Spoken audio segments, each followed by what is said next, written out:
네, 성탄은 한 아기가 우리에게 태어난 소식입니다. 오늘 9장 6절의 말씀은 이는 한 아기가 우리에게 낳았고 한 아들을 우리에게 주신 바 되었는데 그의 어깨에는 정사를 메었고 그의 이름은 기묘자라 모사라 전능하신 하나님이라 영존하신 아버지라 평강의 왕이라 할 것입니다. 한 아이가 우리에게 낳았고 한 아이가 우리에게 주신 바 되었다. The son is given. 주셨다는 겁니다. 선물로 주신 것입니다. 이 아이가 예수 그리스도입니다. 하나님 우리에게 가장 소중한 아들을 우리에게 보내주셨고 선물로 허락해 주신 것입니다. 요한복음 3장 16절의 말씀은 복음이죠. 하나님이 세상을 이처럼 사랑하사 독생자를 주셨으니 A son is given. 이는 그를 믿는 자마다 멸망치 않고 영생을 얻게 하려 하심이라. 이 주셨다는 것은 선물로 주신 거예요. 값없이.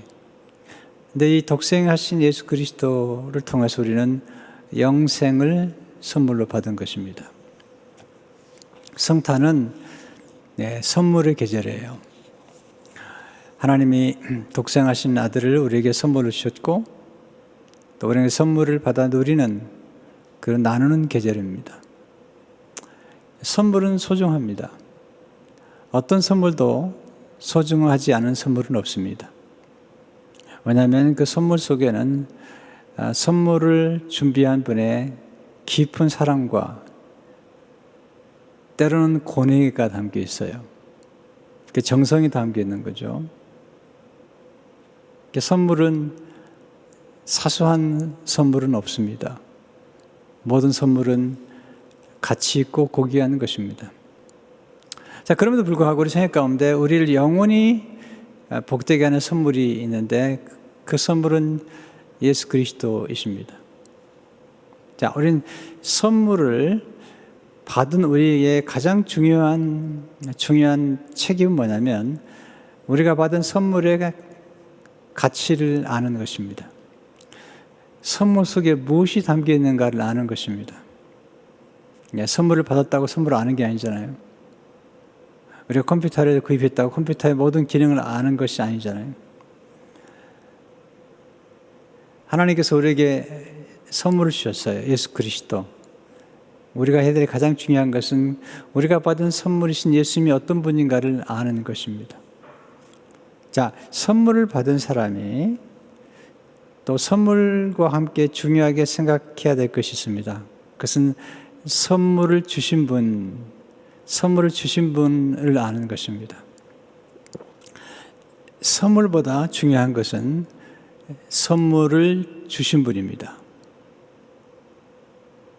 네. 자, 아버지가 자녀에게 선물을 사왔어요. 선물이 중요해요? 선물을 주신 아버지가 중요해요? 아버지가 중요하죠. 그러나 이 성탄의 선물은 좀 특별해요. 이 성탄의 선물만큼은 선물을 주신 분도 귀하지만 선물도 귀해요. 왜냐하면 선물을 주신 분이 하나님이실 뿐만 아니라 선물도 곧 하나님의 아들, 곧 하나님이시기 때문이에요.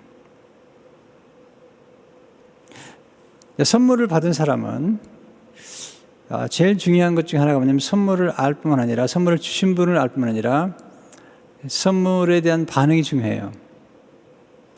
선물을 받아야 돼요. 예수님이 오셨을 때 하나님의 아들 예수님을 거절한 사람들이 있었어요. 선물을 받지 않았어요. 이제 선물을 받은 사람들, 선물을 환영한 사람들, 영접한 사람들, 영접하는 자, 곧 그 이름을 믿는 자들에게는 하나님의 자녀가 되는 권세를 주셨어요. 선물은 받아야 돼요.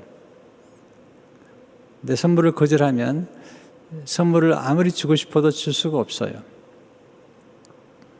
가끔 그런 경험을 하잖아요. 우리가 어떤 분에게 선물을 주려고 하는데 선물을 안 받으려고 그러는 거예요. 그럼 선물을 줄 수가 없는 거죠. 선물을 받는 사람의 가장 중요한 자세는 기쁨으로 받는 거예요. 또한 선물을 받은 사람의 가장 중요한 것은 선물을 받아서 누리는 것입니다. 근데 누리려면 알아야죠. 알아야 누리죠. 근데 어떤 선물은 우리가 간직해야 할 선물이 있어요. 아주 선물을 중요하게 생각한 분들은 선물을 할 때마다 이런 얘기를 하시더라고요. 목사님 꼭 간직하셔야 돼요. 근데 어떤 분들은 이렇게 얘기해요. 목사님, 제가 선물을 드리지만 이 선물 나눠주셔도 돼요. 필요한 분에게 나눠주셔도 돼요. 자, 어떤 선물은 우리가 받아서 간직해야 될 선물이 있지만 하나님이 우리에게 주신 선물은 간직하라고 주신 게 아니에요. 물론 우리가 간직도 하지만 하나님 주신 예수 그리스도, 이 복음이라는 선물은 우리가 나눠야 돼요. 그래서 저는 선물을 주신 분들에 대해서 굉장히 감사하게 생각하지만 동시에 그런 선물들을 많이 나눠요. 선교사님들이 오셨을 때 제 방에 있는 조그만 그 옷장 같은 걸 열어서 그 선물을 챙겨드려요. 나누어드려요.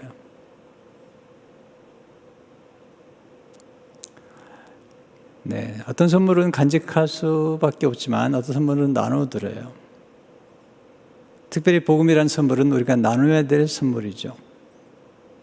성탄의 기쁨은 사실은 선물을 받는 것도 있지만 선물을 나누는 것. 선물을 나눌 때 선물을 받는 분이 기뻐하는 그 기쁨을 보면서 함께 기뻐하는 것. 이게 또 선물의 아주 기가 막힌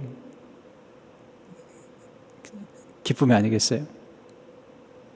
네, 정말 필요한 사람에게 필요한 선물을 전달했을 때 그 선물을 받는 분이 그 선물을 기뻐하고 즐거워할 때 선물을 주는 사람에게는 행복이 있는 것입니다.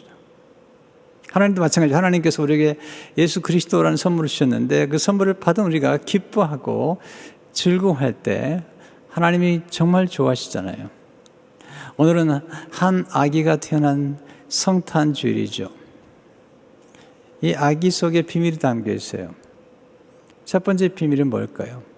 하나님이 아기로 태어나신 거예요. 하나님이 아기가 되신 거예요. 천지를 창조하시고 만물을 주관하시고 지금도 섭리하시는 하나님이 아기로 태어났어요. 6절에 보세요. 한 아기가 우리에게 낳고 For to us son is born.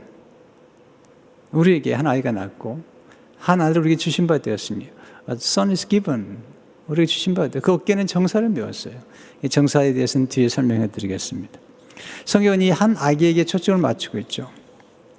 이사야 선지자는 이 한 아이가 태어날 것에 대해서 얘기를 하죠. 그러나 이 아이가 태어날 것에 대한 예언은 사실 창세기 3장 15절에서부터 시작이 됐죠. 여자의 후손, 이 뱀의 머리를 칠 거라는 그 여자의 후손. 그래서 여자 후손으로 메시아가 오셔야만 돼요. 그래서 이사야 7장 14절은 이렇게 예언하고 있죠. 그러면 주께서 친히 징조를 너에게 주실 것이라. 보라, 처녀가 잉태하여 아들을 낳을 것이요 그의 이름을 임마누엘이라 하리라. 이 말씀이 마리아라는 처녀, 남자를 가까이 지금 처녀에게 성령을 잉태해서 태어났을 때 그 이름은 임마누엘이라는 것입니다. 아주 좋은 이름이죠. 이사야는 예수님이 태어날 땅을 유다 베들레헴, 왜냐하면 다윗의 왕국, 예수님에 대해서 설명할 때 다윗의 왕국이라고 그러거든요. 다윗의 고향이 베들레헴이에요. 예수님은 다윗의 후손으로 오셔야 되기 때문에 유다 베들레헴에서 태어나세요. 베들레헴은 떡집이라는 이름을 가진 그런 장소예요. 예수님이 생명의 떡이신 예수님이 떡집에 태어나신 거예요. 그러나 예수님 베들레헴에서 일하지 않으셨어요. 베들레헴에서 죽지 않으셨어요. 예수님 베들레헴에서 태어나서 갈릴리에서 활동을 주로 하셨어요. 갈릴리 특별히 가버나움을 중심으로 활동하시고 그리고 십자가에서 우리 전 인류를 위해서 죽으셨어요. 자, 오늘 이사야는 예수님이 주 활동 무대가 되는 갈릴리에 대해서 이렇게 설명하고 있어요. 1절 2절을 보시면 전에 고통받던 자들에게는 흑암이 없으리로다. 옛적에는 여호와께서 스불론 땅과 납달리 땅이, 이게 갈릴리 땅이에요. 네. 스불론 지파와 납달리 지파의 땅에 멸시를 당하게 하셨더니 후에는 해변길과 요단 저쪽 이방의 갈릴리를 영화롭게 하셨느니라. 흑암에 행하던 백성이 큰 빛을 보고 사망의 그늘진 땅에 거주하던 자에게 빛이 비치도다. 놀라운 얘기죠. 여기서 1절에 중요한 말씀이 나오죠. 전에 고통받던 자들에게는 전에가 나오고요. 그 다음에 후에는 해변길과 요단 저쪽 이방의 갈릴리를 영화롭게 하셨느니라. 전에 그리고 후에는, 이게 전환점이죠. 이 전에와 후에 그 사이에 예수 그리스도께서 오신 거예요. 예수님이 오셔서 이 땅, 특별히 갈릴리 지역에서 활동을 하신 거죠. 자, 이 예언의 말씀이 어떻게 성취됐는지 마태복음 4장 12절 16절에 이렇게 말씀하고 있죠. 예수께서 요한의 이 잡혔음을 들으시고 갈릴리로 물러가셨다가 나사렛에서 떠나 스불론과 납달리 지경 해변에 있는 스불론과 납달리 지경, 이사야 9장 1절에 나오죠. 1, 2절에 있는 가버나움에 가서 사시니, 이는 선지 이사야를 통하여 하신 말씀을 이루하시며 이르렀을 때 스불론 땅과 납달리 땅과 에돔강 저편 해변길과 이방의 갈릴리여, 흑암 있는 앉은 백성이 큰 빛을 보았고 사망의 땅과 그늘에 앉은 자들에게 빛이 비추었도다 하였느니라. 예수님은 갈릴리에서 제자를 선택하셨고 또 주로 갈릴리 가버나움을 중심으로 복음을 전하시고 많은 병자를 고치셨어요. 그리고 십자가에 못 박혀 돌아가시죠. 갈릴리에서 예수님 오신 이 사건에 대해서 예수님 오시면서 어떤 변화가 일어났는지, 이것은 예수님이 태어나기 전과 태어나기 후의 차이와 똑같은 거죠. 네 가지로 이사야는 얘기를 하죠. 예수님 오시면서 변화가 일어난 것. 실제로 예수님을 통해 흑암은 큰 빛으로 변했습니다. 흑암. 요한복음 9절에 보면 참빛, 곧 세상에 와서 각 사람에게 비추는 빛이 있었나니, 예수님 오시면서 흑암이 빛이 됐어요. 어두웠던 이 땅이 밝아지는 것입니다. 두 번째, 예수님을 통해 사망이 생명으로 변했습니다. 사망의 땅, 그 땅이 예수 그리스도께 오시면서 영생을 얻게 되었고 사망에서 생명으로 옮기게 됐어요. 요한복음 5장 24절을 보게 되면 내가 진실로 진실로 이르노니 내 말을 듣고도 나 보내신 이를 믿는 자는 영생을 얻었고 심판에 이르지 아니하나니 사망에서 생명으로 옮겼느니라. 이 진리가 진실임을 우리가 안다면 우리가 받은 복음은 정말 놀라운 것입니다. 예수님을 통해서 사망에서 생명으로 옮기게 되었습니다. 세 번째, 예수님을 통해서 멸시받은 자가 영어를 얻게 되었습니다. 스불론 땅과 납달리 땅이 한때 멸시를 당했죠. 예수님이 오셔서 고난과 멸시를 대신 당하심으로 우리를 영원롭게 만드셨어요. 예수님이 오신 후로 죄인과 또 비천한 사람들과 가난한 사람들과 장애를 가진 사람들과 멸시받는 사람들이 영원롭게 되었어요. 이게 인생의 역전이에요. 주님이 고난과 멸시를 대신 당하신 거죠. 마가복음 9장 12절을 보게 되면 이르시되 엘리야가 과연 먼저 와서, 엘리야는 여기서 세례요한 의미예요. 모든 것을 회복하거니와 어찌 인자에 대하여 기록하기를 많은 고난을 받고 멸시를 당하리라 하였느냐. 예수님 멸시를 당하시고 우리를 영원롭게 부르신 거죠. 로마서 8장 30절을 보게 되면 또 미리 정하신 그들을 또한 부르시고 부르신 그들 또한 의롭다 하시고 의롭다 하신 그들을 영원롭게 하셨느니라. 넷째로 예수님 통해서 온 인류가 구원을 받게 되었어요. 구약은 주로 선민, 이스라엘 민족을 중심으로 구원의 역사가 이루어졌지만 하나님의 본래적인 의도는 전 인류를 구원하는 거죠. 그래서 예수님의 소식은 온 백성을 위한 소식이죠. 누가복음 2장 10절 11절에 보게 되면 천사가 이르되 무서워하지 말라 내가 온 백성에게 미칠 큰 기쁨의 좋은 소식을 너에게 전하노라. 온 백성, 온 누리 사람들이죠. 예수님은 베들레헴에 태어나셨어요. 예수님은 갈릴리를 중심으로 사역하셨고 예수님은 온 백성을 위해 예루살렘에서 영문 밖에서 십자가의 죽으심으로 우리를 구원하셨어요. 네, 성경 전체는 이 한 아기 예수 그리스도에게 초점을 맞추고 있고 전 인류 역사와 과거와 미래가 이 한 아이에게 초점을 맞추고 있는 거예요. 인류 역사 히스토리는 His story, 예수 그리스도의 스토리인 거예요. 그분이 오심으로, 그분이 오시면서 흑암은 빛으로, 사망은 생명으로, 멸시는 영화로, 그리고 그 구원은 온 인류에 미치게 된 것입니다. 두 번째로 아기 이름 속에 놀라운 비밀이 담겨 있습니다. 이사야 7장 14절을 보게 되면 그러면 주께서 친히 징조를 너에게 주실 것이라. 보라, 처녀가 잉태하여 아들을 낳을 것이요 그의 이름을 임마누엘이라 하리라. 이 임마누엘과 함께 주신 이름이 오늘 9장 6절에 나오죠. 그 이름은 기묘자라. 기묘자란 말의 뜻은 기이하다, 놀랍다는 뜻이에요. 원더풀. 네. 모사라, 전능하신 하나님이라, 영존하신 아버지라, 평강의 왕이라 할 것입니다. 임마누엘이라는 이름의 뜻은 하나님이 우리와 함께 하시다라는 뜻이에요. 아니, 이름 뜻 그대로 하나님이 우리와 함께 하세요. 예수님이 오신 가장 중요한 이유는 우리와 함께 하시고 우리 가운데 거하시기 위해서, 우리를 위해서 우리에게 우리 가운데 거하시기 위해서 오신 거예요. 그래서 임마누엘은 정말 놀라운 이름일 뿐 아니라 이 임마누엘 속에 오늘 이사야 9장 6절에 있는 모든 이름이 다 포함되어 있어요. 임마누엘을 묵상했어요. 그리고 또 묵상했어요. 그런 중에 이사야 7장 14절의 말씀과 9장 6절에 있는 이름이 연결된다는 사실을 깨달았어요. 첫째로 임마누엘은 보호하심을 의미해요. 하나님의 보호하심. 그 이름은 영존하신 아버지라. 아버지라.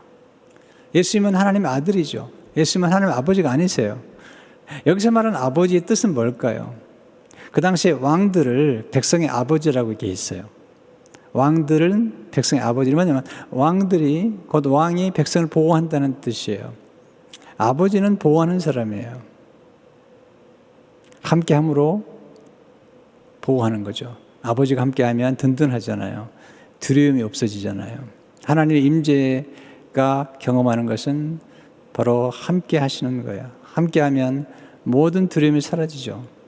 이사야 40장 10절을 보게 되면 두려워하지 말라, 내가 너와 함께함이라. 놀라지 말라, 나는 내 하나님이 됨이라.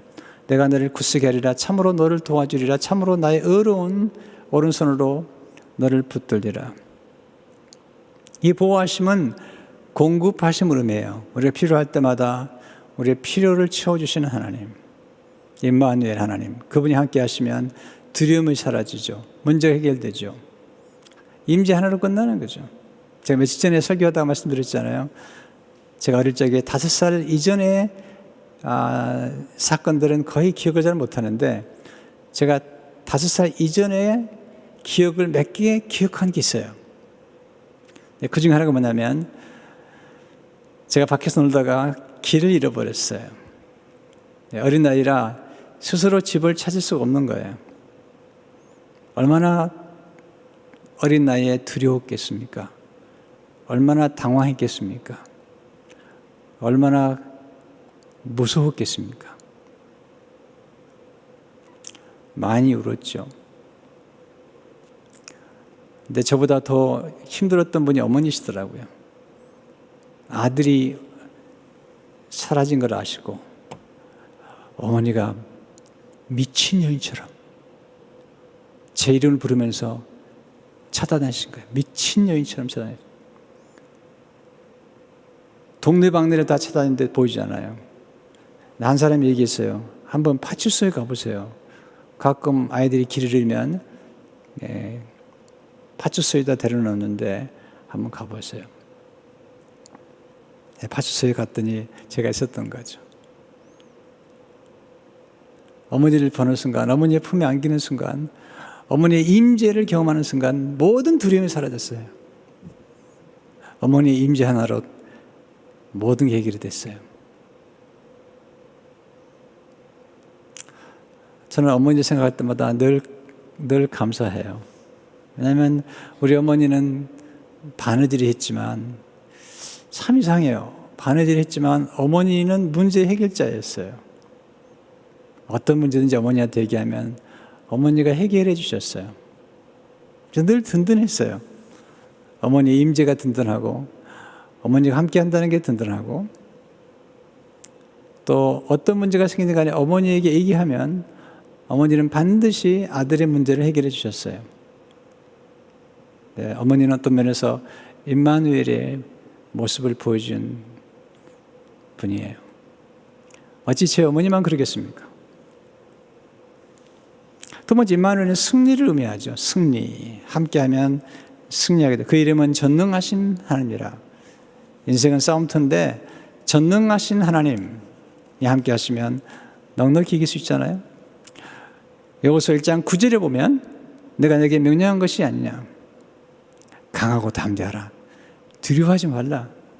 놀라지 말라. 내가 어디로 가든지 내 하나님 여호와가 너와 함께하는 일 하시니라. 이것은 여호수아에게 약속하신 임마누엘의 약속일 뿐만 아니라 이 약속은 가나안 정복할 때 모든 전쟁에서 승리를 가져올 거라고는, 설령 실패를 경험한다 할지라도 궁극적으로 승리케 하겠다는 하나님의 약속이십니다. 세 번째, 임마누엘은 위로와 변호와 조언을 의미합니다. 위로와 변호와 조언을 의미하잖아요. 그 이름은 모사라, 영어로 카운셀러예요. 어떤 성경에 보면 이 기묘한, 기이한이라는 이름과 함께 합해서 원더풀 카운셀러, 탁월한 카운셀러이세요. 네, 카운셀러, 좋은 카운셀러를 만나게 되면 우리가 세 가지를 경험하잖아요. 위로와 변호와 조언이죠. 우리에게 정말 위로가 필요해요. 산다는 게 너무 힘들어요. 여러분 힘드실 거예요. 상처를 받죠. 갑자기 생각지 않은 이런 어려움을 겪죠. 사랑하는 사람을 먼저 보낼 수도 있죠. 실패 또는 가난, 파산, 이런 어려움들이 우리에게 있는 거죠.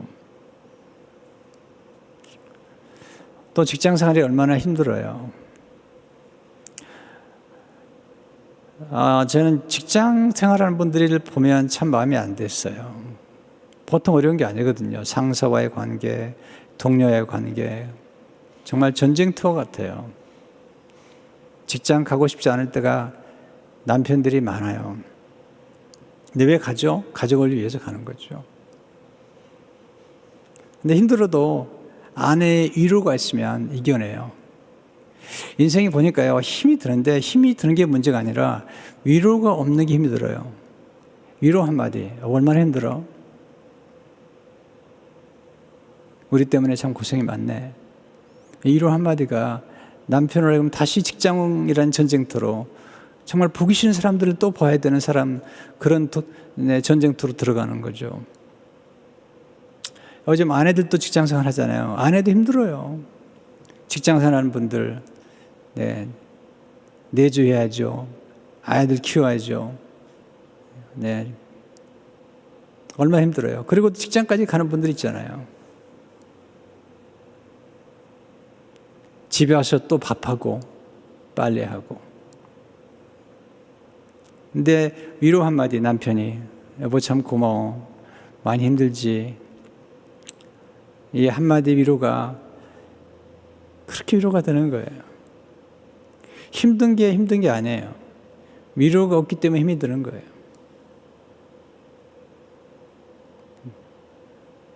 제가 박희인 목사님 통해서 들었던 이야기예요. 캐나다에 박 목사님 집회를 갔는데 한 남편이 휠체어에 앉아가지고 거의 20년 동안 그냥 병상에 있는 거예요. 집회 후에 그 집에서 식사 초대해서 갔는데 그 아내가 밥을 준비하고 이제 설거지를 하는 거죠. 그때 목사님께서 그 투병 생활을 20년 가까이 하신 분에게 얼마나 힘드세요? 투병 생활이. 그때 그 남편이 하는 말, 목사님께, 제가 힘들긴요, 아내가 힘들죠. 아내가 힘들죠. 그때 설거지를 하던 아내가 갑자기 멈추고 조용하더래요. 그리고 남편을 바라보더래요. 그리고 눈물을 흘리더래요. 여보, 진짜야? 왜냐하면 20년 동안 한 번도 들어보지 못했던 얘기예요, 남편이. 자, 남편이 그런 마음을 가지고 있었을 것 같아요. 가지고 있는 것과 표현하는 건 다르잖아요. 그 말 한마디에 20년의 수고가 녹아나는 거예요. 당신 정말이에요?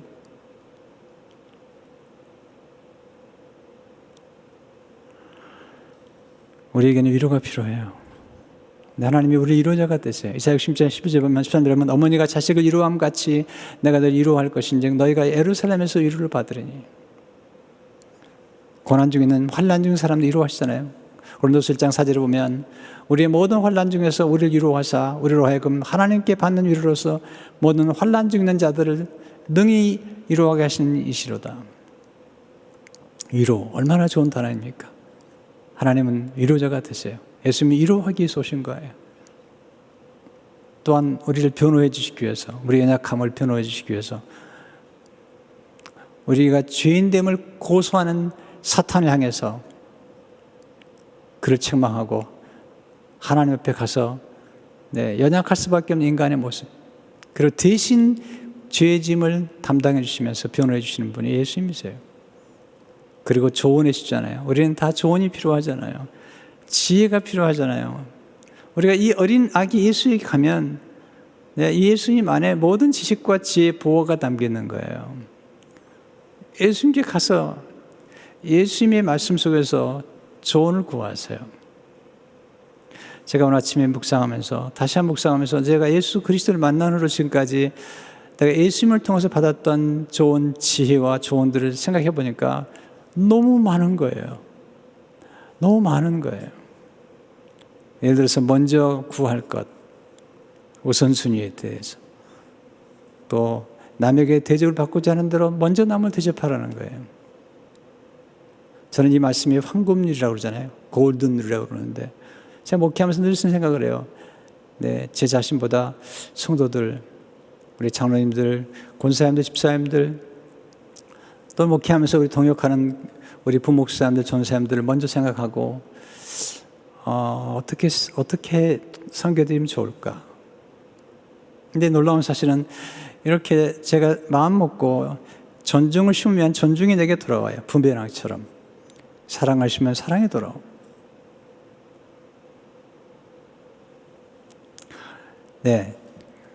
가정에도 마찬가지죠. 자녀들이 필요가 뭘까? 아내의 필요가 뭘까? 저는 너무나 많은 지혜를 얻게 됐어요. 예수님을 통해서. 네 번째, 임마누엘은 평강을 의미하죠. 평강. 실제로 보면 그 정서와 평강에 더한 무궁하며 또 그의 이름은 평강의 왕이라고 그랬어요. 평강은 문제가 없는 게 아니에요. 아프지 않는 것도 아니고 고난이 없는 것이나 고통이 없는 것도 아니에요. 평강은 하나님의 임재가 함께할 때 평강이 돼요. 어릴 적 얘기 또 말씀드릴까요? 우리 어릴 적에 아프잖아요. 우리 둘째 딸도 치킨 박스로 며칠 동안 꼼짝을 못했어요. 내 옆에 엄마가 있잖아요. 아빠가 있잖아요. 그 평강을 누리는 거예요. 고난이 없는 게 평강이 아니라 고난 중에도 하나님의 임재를 경험할 때 누리는 신비로운 하늘의 평강을 의미하는 거예요. 예수님이 오시면 평강을 주시죠. 실패하고 절망 중에 있었던 제자들에게 찾아오셔서 주신 가장 좋은 선물이 뭐죠? 요한복음 20장 19절을 보게 되면 이날 곧 안식 후 첫날 저녁 때 제자들이 유대인들을 두려워하여 모인 곳에 문들을 닫았더니 예수께서 오사 가운데 서서 이르시되 너에게 평강이 있을지어다. 평강을 선물로 주셨어요. 두려워하는 그들에게. 예수님이 임재 속에 살면 우리는 평강을 누리게 되죠. 다섯 번째 임마누엘은 고난 중에도 형통함을 의미해요. 그의 어깨에는 정사를 메었어요. 이 정사란 말은 주권 의미해요. 이 주권은 뭐냐면 모든 열쇠를 가졌다는 거예요. 모든 것을 주관하고 다스리는 열쇠를 가진 분이에요. 그 왕권이죠.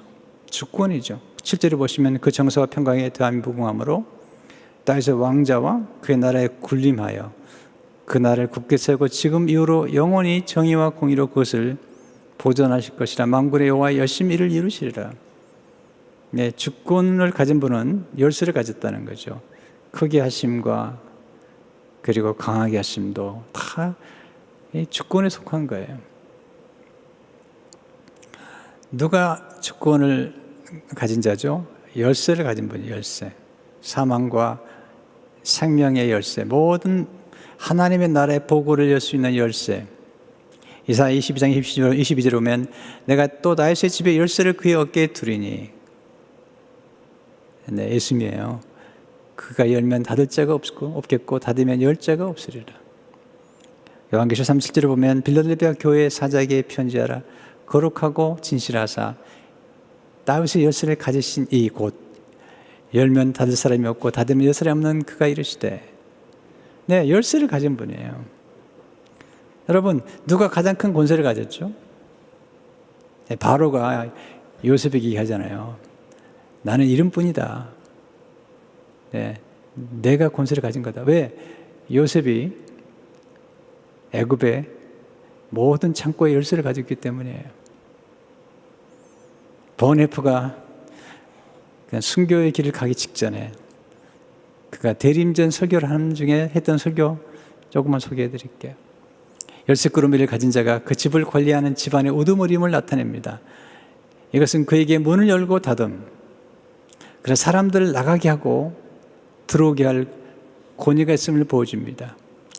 예수 십자가는 통치자라는 그분의 권위를 보여주는 방법입니다. 예수님은 죄를 용서받은 자들에게는 열어주시지만 교만한 자에게는 닫습니다. 이것은 이 아기가 지닌 정사의 본성입니다. 보네포는 그 당시 교만했던 히틀러와 그와 동조했던 사람들을 아마 기억하면서 이 설교를 했는지 모르겠어요. 열쇠. 요셉처럼 사실은 열쇠를 가진 자가 많지 않죠. 구약 예수님의 모형이에요. 근데 하나님이 함께 하심으로 그는 형통해요. 그리고 열쇠를 가진 자가 돼요. 창세 39장 2절 3절을 보게 되면 여호와께서 요셉과 함께 하심으로 그가 형통한 자가 되어 그의 주인 애굽 사람의 집에 있으니 그의 주인이 여호와께서 그와 함께 하심을 보며 또 여호와께서 그의 범사에 형통하게 하심을 보았더라. 고난이 없는 게 아니라니까요. 아직 근무청지가 되기 전인데 그런 형통하다고 얘기하고 있어요. 왜냐하면 하나님이 함께 하시기 때문에. 그리고 그에게 가장 총무일이 바뀌어 가장 총무라는 것은 그 집의 열쇠를 가진 거예요. 굉장한 파워인 거예요. 나중에 국무총리가 되죠. 나라의 전체 열쇠를 가진 거죠.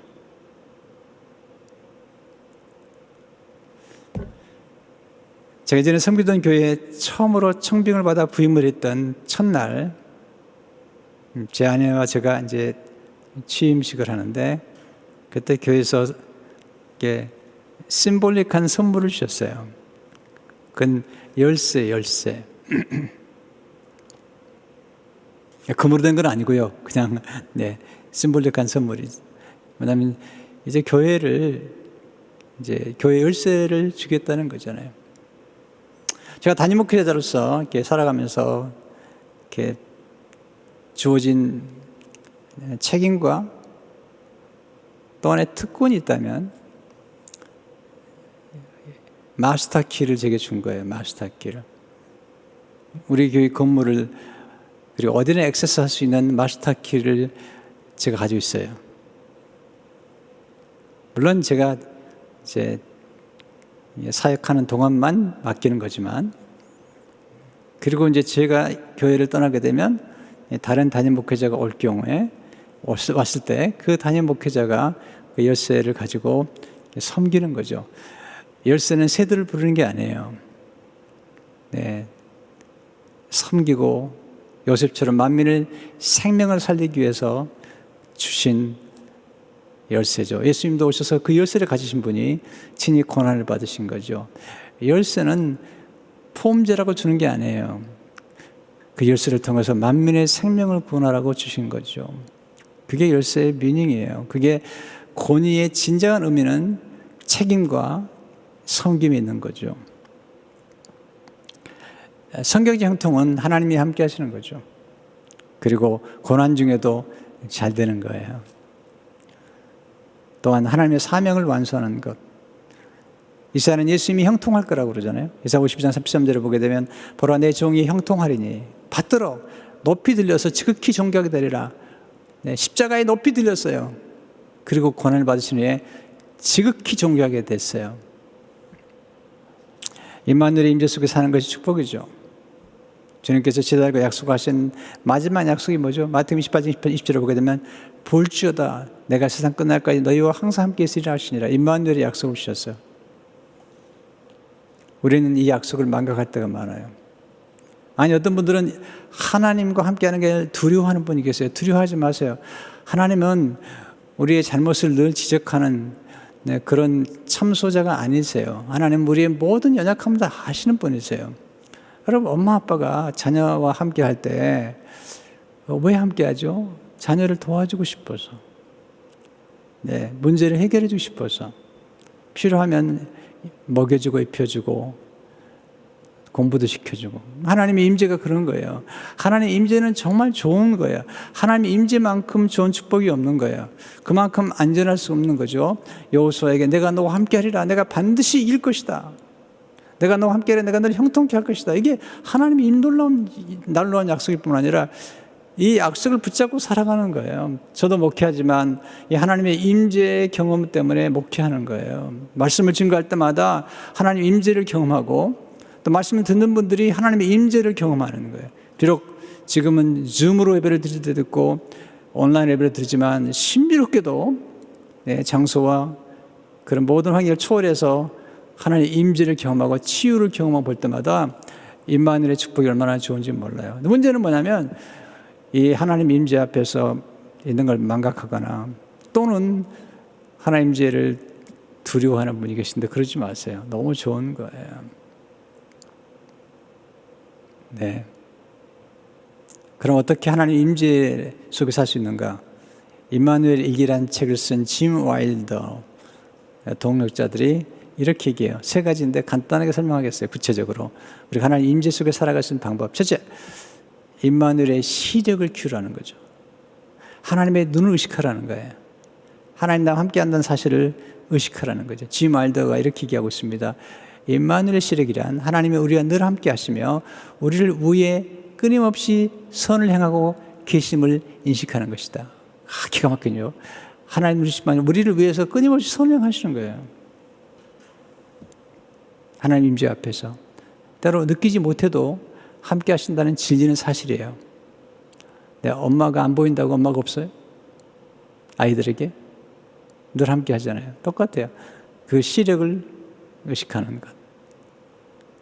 두 번째로 감사를 통해 임마누엘의 임재 속으로 들어가는 거죠. 감사가 참 중요해요. 제가 내년 한 해 동안에 감사에 대한 말씀을 계속 전할 텐데 왜 감사가 중요하냐면 감사를 통해서 하나님의 임재 속에 들어가서 하나님과 교류하기 때문이에요. 원망하면 하나님의 시력을 상실해 볼 때가 많아요. 물론 원망할 때도 우리가 함께 하시지만 감사하면 하나님과 교류가 시작돼요. 지금 아이들이 이렇게 감사는 하나님의 임재로 들어가는 문을 열어준다. 제가 1월 첫 주에 드릴 설교예요. 감사의 문으로 들어가라고. 감사는 하나님의 임재로 들어가는 문을 열어준다. 감사는 하나님의 임재를 인식하게 해주는 비밀번호도 같다. 그 이유는 감사가 하나님과의 교감으로 가는 가장 쉽고 빠른 길이며 성경 곳곳에서의 지혜와 근본이신 하나님이 우리에게 감사하라고 거듭 말씀하고 계시기 때문입니다. 여러분 누구랑 만나서 소통할 때도 그냥 감사를 시작해 보세요.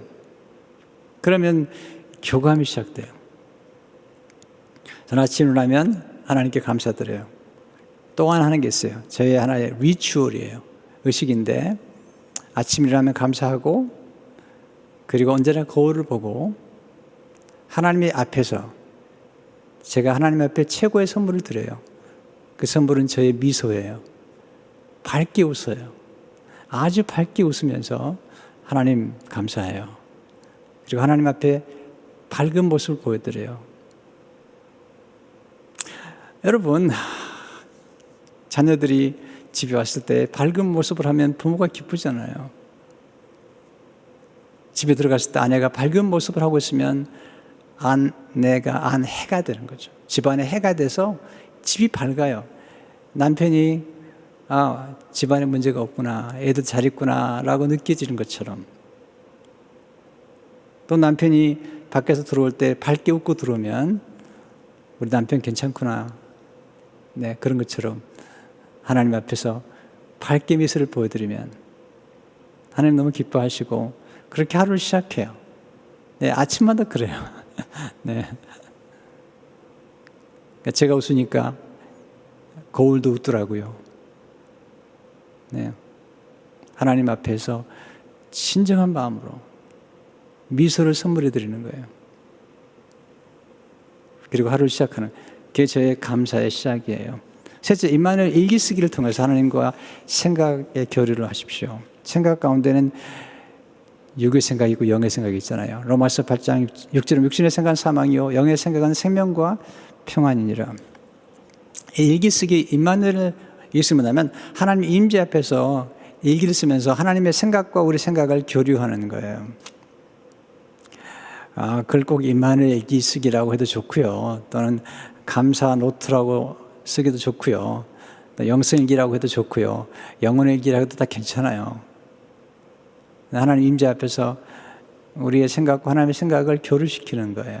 우리의 잘못된 생각이 있으면 하나님의 생각과 함께 교류하면서 우리 영혼의 조율을 하는 시간을 갖는 거예요. 튜닝을 하는 거예요. 자, 보세요.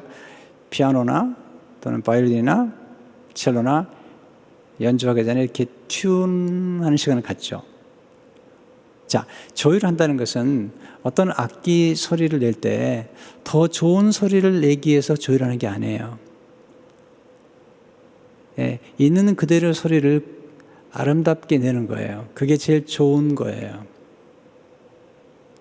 여러분과 저는 하나님이 독특하게 만드셨기 때문에 각자를 하나님 너무 사랑하시는 거예요. 저도 목회 초기에는 훌륭한 목사님들을 자꾸 흉내내고 싶어 했어요. 근데 하나님이 저한테 말씀하셨어요. No.